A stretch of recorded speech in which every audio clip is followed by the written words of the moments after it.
The Iran nuclear deal. So this is one of the most important foreign policy issues, international affairs, debacles of our time, right? I have an entire playlist dedicated to the Iran nuclear deal.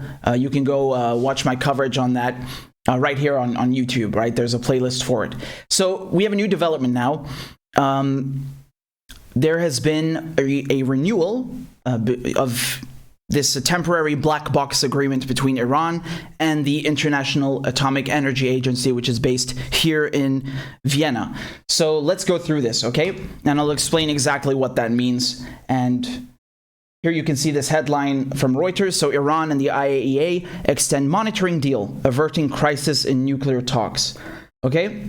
And we also had a announcement from Ambassador Mikhail Ulyanov. So he's the Russian ambassador to Austria. He's also the permanent representative at the UN and international organizations in Vienna. I interviewed him.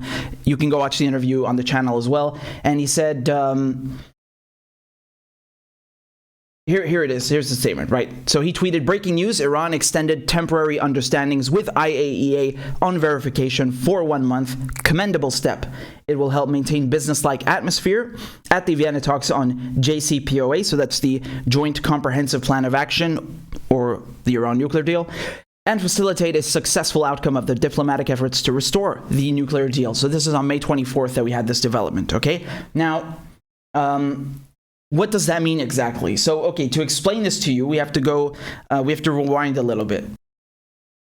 Here, we have a tiny statement also from the the Director General of the IAEA, who's Rafael Grossi. I'm going to play you the clip. This is also from May 24th. So let's take a look.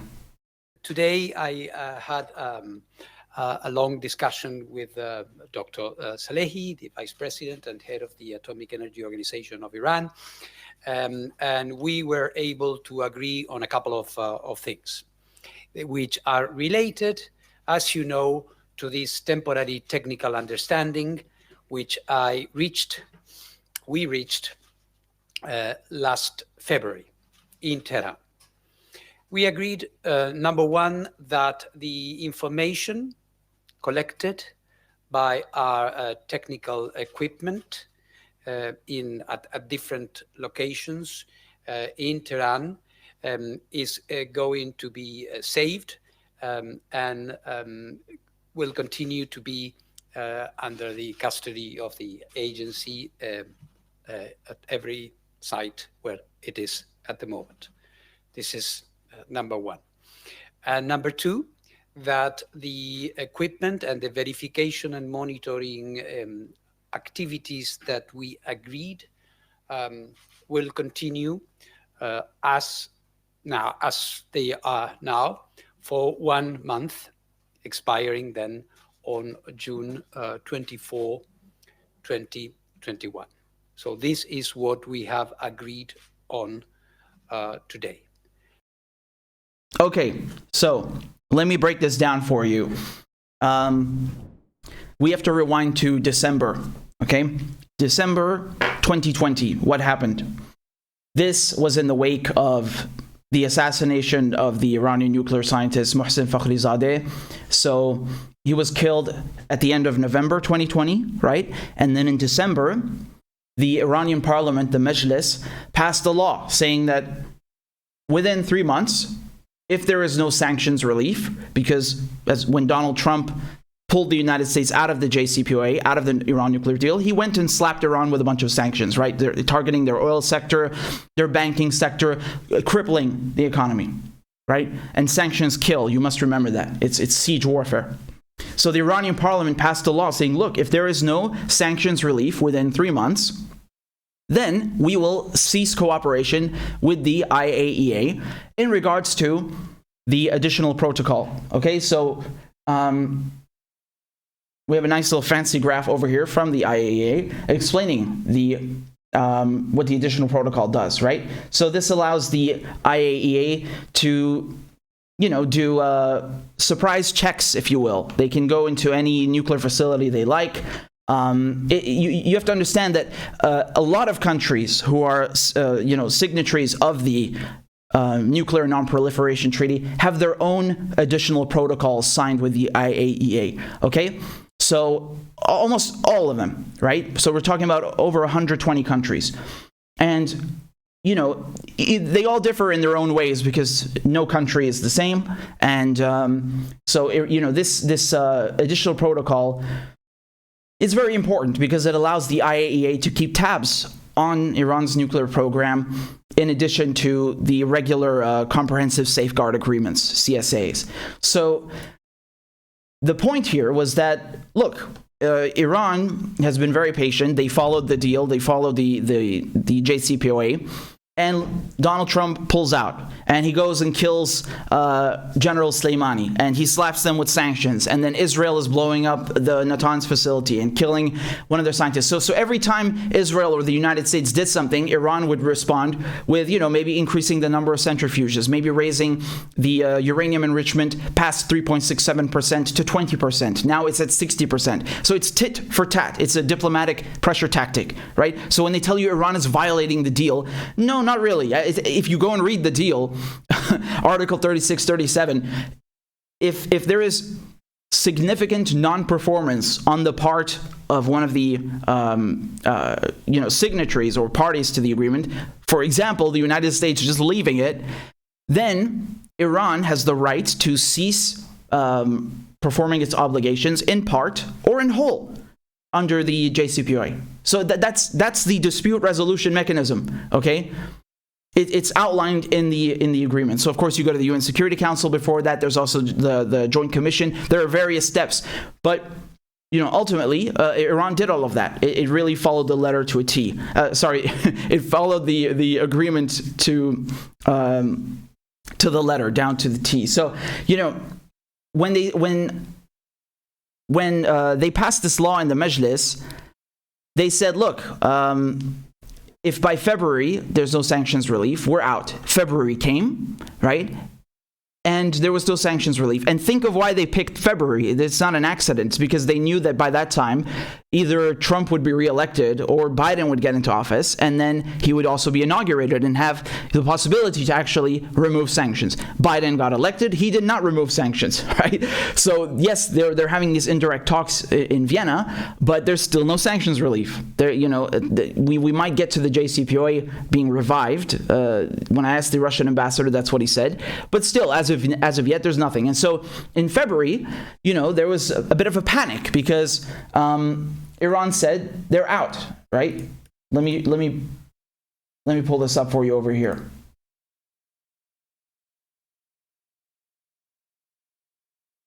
Here you go. So this is from the Tehran Times. This is from February, and it says Iran halts implementation of additional protocol.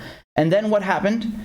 We had the Director General of the IAEA, Grossi. He went to Tehran. He flew to Tehran, and he struck up a new deal. Okay.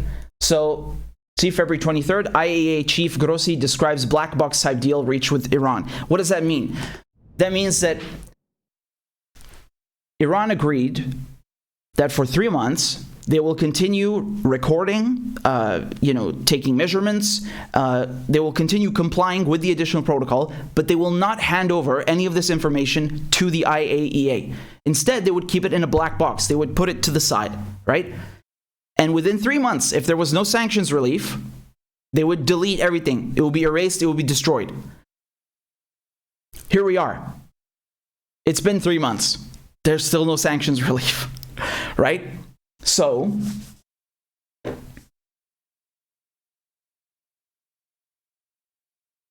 here we had this headline from Reuters on May 23rd. Iran says the IAEA access to nuclear sites images has ended, but an extension is possible. So that's what they've done now. This is the big development. They've once again struck another extension, right? So now until June 24th, the Americans, the Europeans, they still have time to give Iran sanctions relief in exchange for this information, or it's going to be deleted. It's gone. Okay, and once again, you must keep in mind that this date, this time frame is not an accident, because June 18th, you have the presidential elections in Iran. And, it's, well, again, positions are very, very mixed on this in Iran because a lot of people,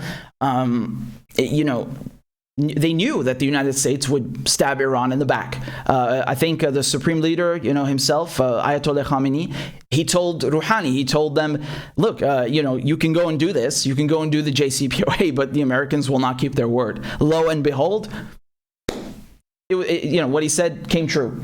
So there are still efforts to revive the deal. As I said, they have these talks here in Vienna right now for several weeks.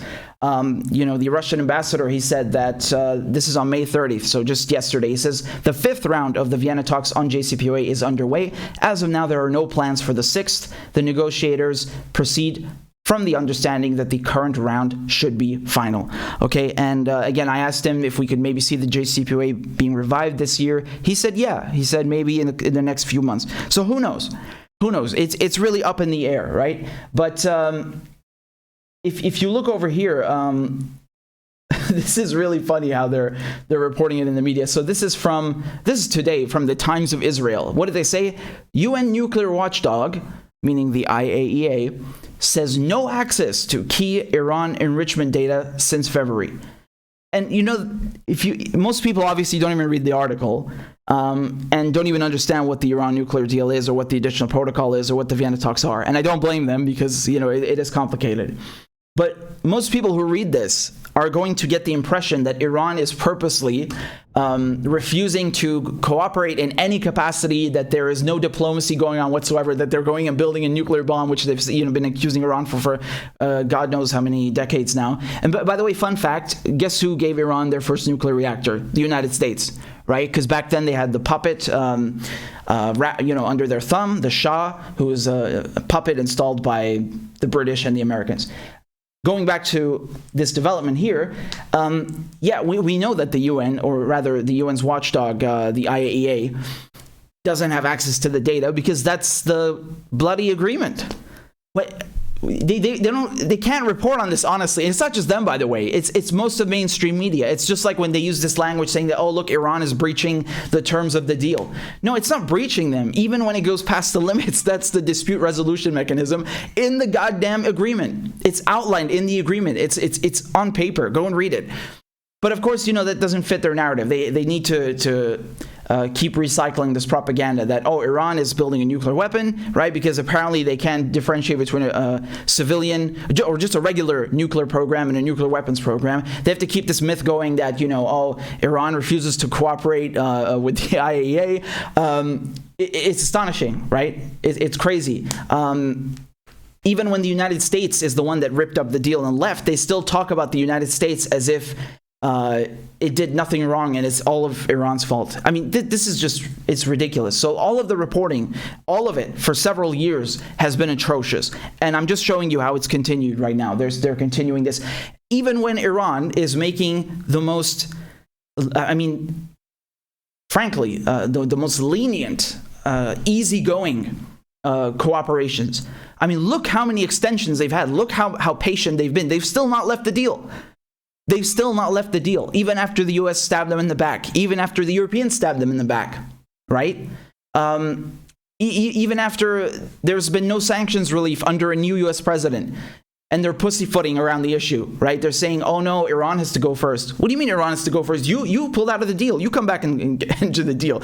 It's really absurd how they frame this issue. And it's nothing to do even with Iran or the U.S. specifically. It's just this is a legal agreement. It's, and one party has completely reneged on their obligations. And they talk about the party that followed their commitments and met their obligations as if they're the ones at fault. It's ridiculous. It's absurd. So I just wanted to show you how atrocious the coverage still is. And, some people, as I said, they see this as a good thing, that Iran is extending the time frame, the window of opportunity for the Americans and, to re-enter the deal, and for, everyone else in general to provide sanctions relief, because you have to consider that when Trump pulled out of the JCPOA, he didn't just pull out of the JCPOA, right? He went and purposely slapped them with sanctions. Iran has 1,500 sanctions on it. That's more than all other countries sanctioned by the United States combined, which is a lot. Okay, so this is part of their whole maximum pressure campaign, and we need to be very clear that sanctions kill people, right? When you tell a country that they're cut off from importing, I don't know, dialysis machines or heating oil or cooking oil or toothpaste, right? Because it's a dual-use item. So Syria is not allowed to bring in toothpaste, right? How civilized. And then of course, when Iran tries to send fuel to Venezuela, the Americans board the ships and steal the oil and sell it off because they're pirates. And then the British steal Venezuela's gold, so they can't buy any fuel. And then, the Israelis blow up fuel tankers going from Iran to Syria. Like, you can't win with these people, right? They just completely want to dominate the Middle East, West Asia, the global South. They just want to completely crap all over everyone. It's organized crime at the state level. So, I don't blame people who look at this and are like, yeah, well, why the heck would you want to go back into the JCPOA? You have no guarantee that the United States is going to follow it. You could have another guy elected in a few years who also pulls out of it, right? So how can you take them at their word? It just doesn't work. And I think this has been a very good lesson for history, and not just history, but right now, that you cannot trust the West, even when you are completely, utterly lenient and easygoing, and you cooperate, to the letter. It just doesn't work. Look at how they behave, like gangsters. So I understand people who are of that position, and I also understand people who think it's good to engage in diplomacy. Of course, it's good to engage in diplomacy, obviously, right? What is the alternative? But it's a very problematic situation, and as I explained the other day, this does have an effect on the elections, because people in Iran are suffering, just like people in Syria are suffering under sanctions, right? If sanctions kill people, it's siege warfare. They cut off, food. It cuts off the ability to engage in trade and commerce. There's, the banking sector has been specifically targeted, making it impossible to even, engage in financial activities with the outside world. They've targeted the oil sector as well, because Iran's economy depends a lot on oil.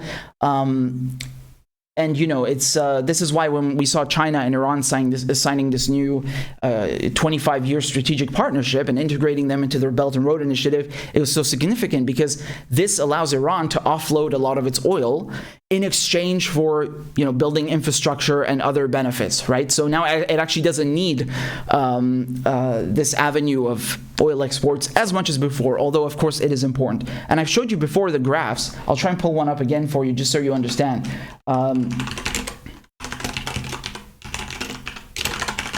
Okay, so yeah, just look at this oil output. Okay, this is from the here you go, right? So this is from the BBC. The source is the Central Bank of the Islamic Republic of Iran. I mean, you can see here Iran's oil output. Okay, this is in millions of barrels per day, right? Before, so around 2010, it's almost 40. It's 3.8 million barrels of oil, of oil per day. And then look at when the sanctions are imposed, right? It's dropping all the way down. At its worst point, it's 2.5 million barrels a day around 2013, right? And then the sanctions are lifted in 2016, because this is when the JCPOA came into effect, right? And then look, it shoots right back up. It skyrockets back to around 3.7, 3.8 million barrels per day. And then Donald Trump comes in and, he slaps their oil sector, their energy sector with sanctions, and you can see it nosedives. And I don't need to tell you the rest, right? So my point here, just going back to my original point, is that getting sanctions lifted is a core pillar of ensuring, of guaranteeing, the well-being of the Iranian people, because these things are designed to to make people suffer, to kill them, and people should be under no illusion. Sanctions are not some kind of less violent form of warfare. They're just as brutal. And when it comes to the elections, I mean, a lot of people are pissed off because Rouhani, because the current government was not able to reason with the Americans. And again, that's the fault of the Americans, really, if we're being honest here. If they don't follow the deal, that's them being dishonest. But nonetheless, we just had a few days ago the new candidates approved for Iran's presidential elections, about 7 of them. And I think Raisi, he's the one who has the best chances, they're saying, right? And in the Western media, right, so they will go and describe they'll describe him as a hardliner. Yes, especially if you go and you see what they write in Israeli media and American news. They say, "Oh, look, the hardliners are going to take over." Yeah, but they don't explain why, right? They don't explain that it's because the West has been screwing around and not holding up their end of the deal, and so people, it's such dishonest reporting. It really is. And by the way, I just wanted to show you something that really made me laugh over here, okay? So this is an article from CNBC, right? When we say article, more like toilet paper. So the headline, again, this is from May 17th. The headline reads, Iran nuclear deal could weaken U.S. efforts to end Israel-Gaza violence. What? What does that even mean? Right? What does that even mean? Who wrote this? John McCain? Like, you go and you look at what they're saying here. Key points, right? The U.S. plans to revive the Iran nuclear deal. Really? That's news to us. And that could undercut efforts to end the conflict between Israel and Palestinian militants in Gaza, said Jonathan Schanzer of Foundation for Defense of Democracies. Right? So immediately from the name, you know that's the CIA cutout. Reviving the deal would result in Iran receiving billions of dollars in sanctions relief. Oh, no. In exchange for limiting its nuclear program. And Tehran could possibly use that money to fund Hamas militants. Wow, this is really incredible, right? Because it's like when Obama, he did the nuclear deal, right? They had to unfreeze a lot of Iranian assets. And the way the Republicans would frame it is like, oh, look, he's giving Iran billions of dollars. No, it's their money. You just stole it. It's their money. It belongs to Iran. It doesn't belong to you to give it to them. You just stole it. You were holding it hostage, right? And so here, again, this is the same thing, right? They think like, oh, Biden's going to pull out a checkbook and here like to Hamas with love. No, this is Iranian money. Let's get that straight. These are Iranian assets. They belong to Iran and citizens of Iran, right? Next. I just explained to you how much people in Iran and other countries targeted by U.S. sanctions like Syria and Venezuela are suffering, right? But of course, they can't tell you that because, number one, they would be admitting how brutal their sanctions regime is. And second of all, they would not be able to push this propaganda that, oh, look, Iran has nothing else to do except go and fund Hamas. It's like when you watched Professor Marandi, who's a great friend of the show, he decimated Mehdi Hassan on this interview that I covered last year, right? So Mehdi Hassan was asking Professor Marandi, like, yeah, but why have you spent all your money helping Bashar al-Assad, right? So the Iranian government, shouldn't they spend that on COVID relief? So he's basically accusing the Iranian government of using coronavirus money, right? Because of course you're supposed to know 5 years in advance that a pandemic is coming like a bunch of psychics, and that they should have saved that money to use for coronavirus. And because obviously all of Iran's money went to Bashar al-Assad, right? According to Mehdi Hassan and Al Jazeera. So that was, you should go watch that. It's really a great takedown. And once again, it's just, my point here is that it's fitting back into this narrative that Iran has nothing better to do except fund Hamas and fund Bashar al-Assad. And yes, Iran supports the resistance in Palestine. It supports, Hamas resisting against the Israeli occupation. It supports the Syrian governments resisting against Al-Qaeda and ISIS. That doesn't mean that their people are not suffering and they they consecrate all their money for that. This is neocon propaganda. This is nonsense what they're writing here. So this article really made me laugh, right? And it's once again this idea like, oh look, if you want us to stop butchering Palestinians, well, we shouldn't do the Iran nuclear deal because diplomacy is bad. Like as if they're going to do either, right? As if they're going to do either. So this was really a piece of toilet paper, this whole article. It really was. And they say here that, again, returning to the deal would result in Iran receiving billions of dollars in sanctions relief. Yeah, because it's their money, in exchange for limiting its nuclear program. Yeah, because that's something to do with its nuclear program. And this is what the neocons have successfully done, which is they have completely shifted the entire mainstream political position on the Iran deal in America to this, which is, it's not enough to limit Iran's nuclear program, which again is a civilian program. It's not even a weapons program. No. We want Iran to stop supporting resistance movements. Why? Because that's bad for the United States. It's bad for Israel, right? Oppressors do not like resistance. Yes? So they don't want Iran supporting the Palestinian cause, which is something they've championed since the 79 revolution, since the Islamic Revolution. They don't want Iran helping Syria to kick Al-Qaeda and ISIS butt. They don't want Iran helping Hezbollah to kick Israel's butt. They don't want Iran helping the Iraqis to kick the American occupation's butt.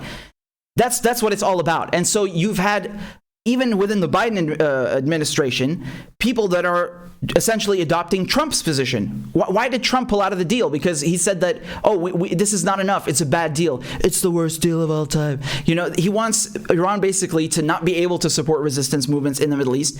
And he wants them, he wants their ballistic missiles program to be capped, which again has nothing to do with nuclear weapons, really. It's just that Israel feels threatened by that because, again, they don't want Iran having the ability to defend itself. They want Iran to become like Syria, unfortunately, in the last years, where they just walk in every weekend and bomb the crap out of it, right?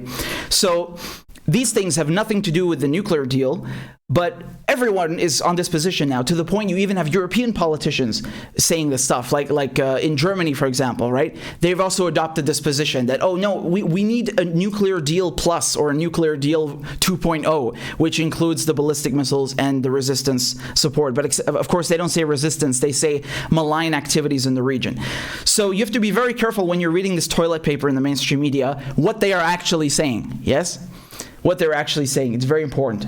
But in any case, I just wanted to give you that update on where we are now. So again, this black box agreement between the IAEA and Tehran and Iran has been extended for 1 month until June 24th. This is after the elections on June 18th. We'll see what happens with the elections. This is this is going to be extremely interesting, and also what happens with the deal, of course. And yeah, that's about it. And again, I'm right here where the talks are happening. I have a complete playlist on YouTube with all the coverage, interviews. You should go check it out. It's right here on the channel. Okay? There you go.